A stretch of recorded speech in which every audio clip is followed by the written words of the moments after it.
কিন্তু বাবা টাকা কোথায়? যা আয় হয় তাতে দুবেলা খেতেই কষ্ট। গরিব হয়ে এত দেমাক রাখে কেন? কাল ওদের জমিতে যে খালটা আছে সেটা বন্ধ করে দেব। কিন্তু মতিন সাহেব কাল বলেছে এবার নাকি খাল বন্ধ করে দেবে, আমাদের জমির ধান শুকিয়ে মরবে, তাহলে আর বাঁচবো কিভাবে? এবার বর্ষাটা সাধারণ হবে না, আমার মনে হচ্ছে ঝড় আসতে পারে। না, এবার অন্যরকম লাগছে, কিছু একটা ভালো লাগছে না। ছাদ থেকে জল পড়ছে দেখুন, ওই কোনায় দেওয়ালে ফাটল ধরেছে বলে মনে হচ্ছে। গত বছর যে ফাটলটা ছিল সেটা বড় হয়ে গেছে। আমরা কি অন্য কোথাও যেতে পারি? গেছিলাম, চালের দাম শুনে মাথা ঘুরে গেল। মন প্রতি 200 টাকা বেড়েছে। আমাদের পক্ষে কেনা কঠিন হয়ে যাচ্ছে। গরিবের পেটে লাথি মেরে নিজেরা ফুলে ফেপে উঠবে। চালের দাম বাড়বেই বাবা, আষাঢ় আসছে, বর্ষা যখন নামবে তখন আরো বাড়বে। এবার বর্ষাটা ভালো হবে না, আমার হাড়ে টের পাচ্ছি। তুমি প্রতি বছরই বলো বাবা, গত বছরও বলেছিলে ভয়ঙ্কর বন্যা আসবে, তা এলো না তো। তোমার এই হাড়ে টের পাওয়া নিয়ে মা বেঁচে থাকতে হাসতো, মনে আছে? তোর মা হাসতো ঠিকই, কিন্তু সেও আগে থেকে চিড়ামুড়ি লুকিয়ে রাখতো বাঁশের টুকরির মধ্যে। সে জানতো, তাই বলছি আজকে থেকেই শুরু কর। বাঁশঝাড়ের পেছনে যে উঁচু জমিটা আছে সেখানে গর্ত কাটা শুরু কর।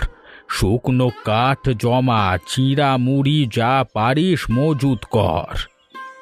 কিন্তু বাবা টাকা কোথায়? যা আয় হয় তাতে দুবেলা খেতেই কষ্ট। রহিমা গতকালও বলছিল তেলের কৌটা খালি, নুনও শেষের দিকে, এর মধ্যে আবার মজুত করব? টাকা লাগে না বাবা, লাগে ইচ্ছে। প্রতিদিন একটু একটু করে করবি। মনে রাখিস, যেদিন ঝড় আসবে সেদিন কিছু কেনবার সময় থাকবে না।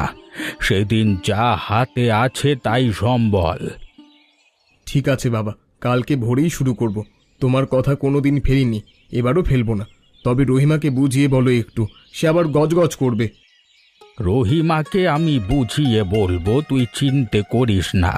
ও মুখে অনেক বলে কিন্তু বোঝে ঠিকই। যা, তোর বউকে বল চায়ের জল চাপাতে।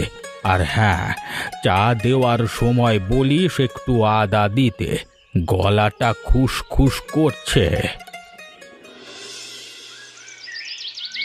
আজ হাটে যে করিম ছেলেটাকে দেখলাম ঘুরে ঘুরে চাল ডাল কিনছে, হাতে পয়সা নেই, তবুও তো কেনাকাটি কিসের? ওরা তো গরিব মানুষ, হয়তো সঞ্চয় করছে, ওদের নিয়ে এত ভাবেন কেন? আপনার নিজের কাজ কি কম আছে নাকি? ভাবি না, কিন্তু ওদের দেখলেই আমার রাগ হয়। গরিব হয়ে এত দেমাক রাখে কেন? কাল ওদের জমিতে যে খালটা আছে সেটা বন্ধ করে দেব। কিন্তু ওই খাল ছাড়া ওদের জমিতে জল পৌঁছয় না, ধানও মরে যাবে। একটু দয়া করুন না, করিম চাচা তো বুড়ো মানুষ, সারা জীবন কষ্ট করেছে, ওর ছেলেও তো মেহনতি মানুষ। দয়া? দয়া কি আমার বাপের সম্পত্তি যে বিলিয়ে দেব? ওরা যদি চায় আমার পায়ে এসে ধরুক, তাহলে ভাববো। হাত জোর করে বলুক, মতিন সাহেব আপনি দয়া করুন, তাহলে দেখব কি করা যায়। আপনার কথা শুনলে ভয় লাগে। এত অহংকার ভালো না, উপরওয়ালা কারো অহংকার সহ্য করে না। আপনি একটু ভাবুন। তুমি আবারও শুরু করো না, যাও রাতের খাবারের ব্যবস্থা করো।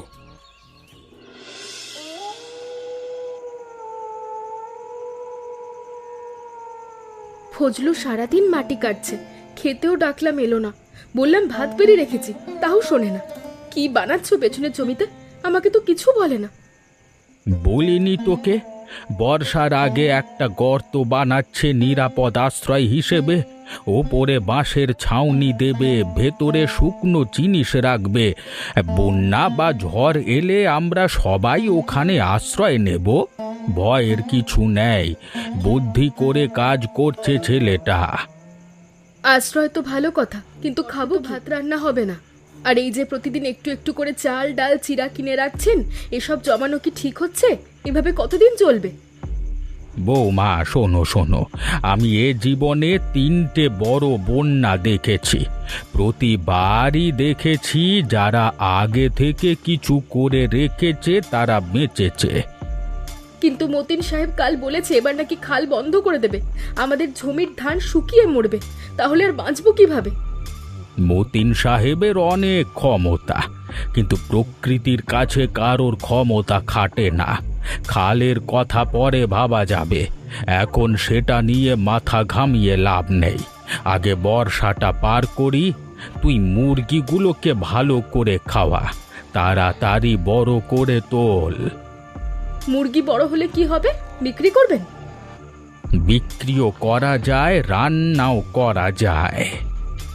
ঠিক আছে, মুরগিগুলোর দিকে নজর রাখবো।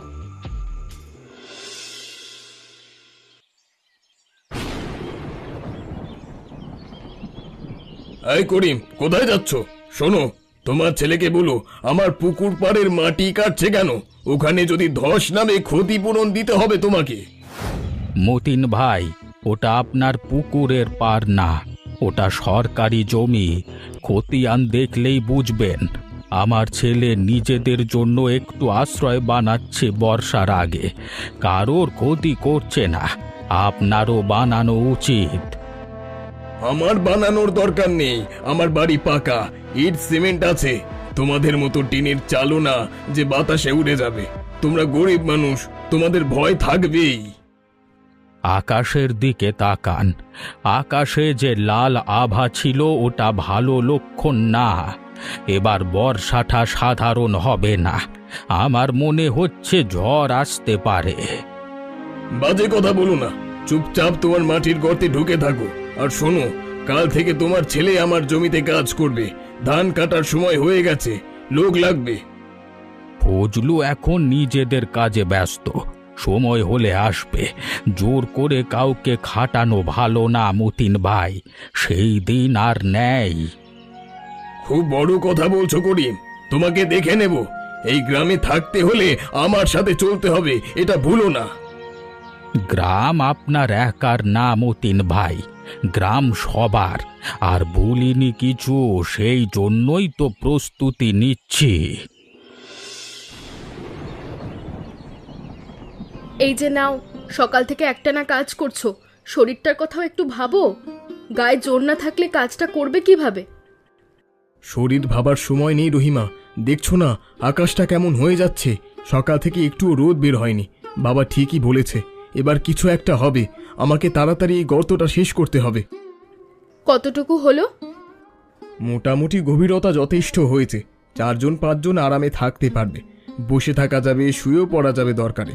কিন্তু আমি ভাবছি আরেকটু বড় করব, যদি অন্য কাউকে জায়গা দিতে হয়। অন্য কাউকে মানে? যারা সারা বছর আমাদের ছোট করে তাদের? মতিন সাহেব গতকাল তোমার বাবাকে রাস্তায় অপমান করেছে, তুমি কি ভুলে গেছো? সবার সামনে বলেছে তোমার ছেলেকে জোর করে খাটাবো, এসব ভুলে গেছো? ভুলিনি, কিন্তু বাবা বলেছে বিপদের দিনে মানুষ মানুষের পাশে না দাঁড়ালে মানুষ বলে পরিচয় দেওয়ার অর্থ থাকে না। আমরা যদি ওদের মতো হয়ে যাই তাহলে আমাদের আর ওদের মধ্যে তফাৎ কি থাকলো? তখন তো আমরাও ওদের মতোই।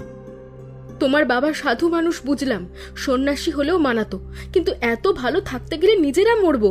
আগে নিজেদের দিকে তাকাও, তারপর অন্যদের দিকে তাকাবে। মরবো না, বাবা বলেছে যে ভাগ করে দেয় বিধাতা তাকে আরো বেশি দেন। এটা বাবার বিশ্বাস, আমারও বিশ্বাস। তুমি একটা কাজ করো, ঘরে যত শুকনো খাবার আছে পুরনো কলসিতে ভরে এই গর্তের কোনায় রেখে দাও। ঠিক আছে, তোমার কথা শুনবো, তবে প্রার্থনা করো এসব লাগে না যেন। এত কষ্ট করে যা জমাচ্ছ না লাগলেই বরং ভালো।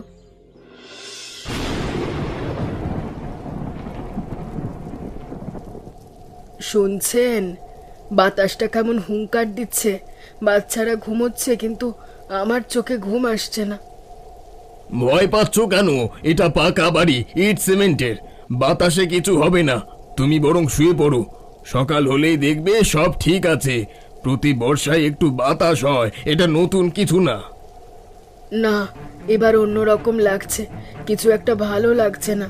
ছাদ থেকে জল পড়ছে দেখুন ওই কোনায়, দেওয়ালে ফাটল ধরেছে বলে মনে হচ্ছে। গত বছর যে ফাটলটা ছিল সেটা বড় হয়ে গেছে। আমরা কি অন্য কোথাও যেতে পারি? পাশের ঘরে? কোথায় যাব? বাইরে তো ঝড় চলছে। এই বাড়ি ছাড়া আমাদের কোথাও যাওয়ার জায়গা নেই। এই অন্ধকারে বাচ্চাদের নিয়ে বের হওয়া পাগলামি হবে। তুমি বাজে চিন্তা করো না। আমার মনে পড়ছে করিম চাচা সেদিন বলেছিল ঝড় আসতে পারে, প্রস্তুতি নিতে। আপনি শোনেননি তো, উল্টো তো কাকাকে বকা দিলেন। এখন কি হবে?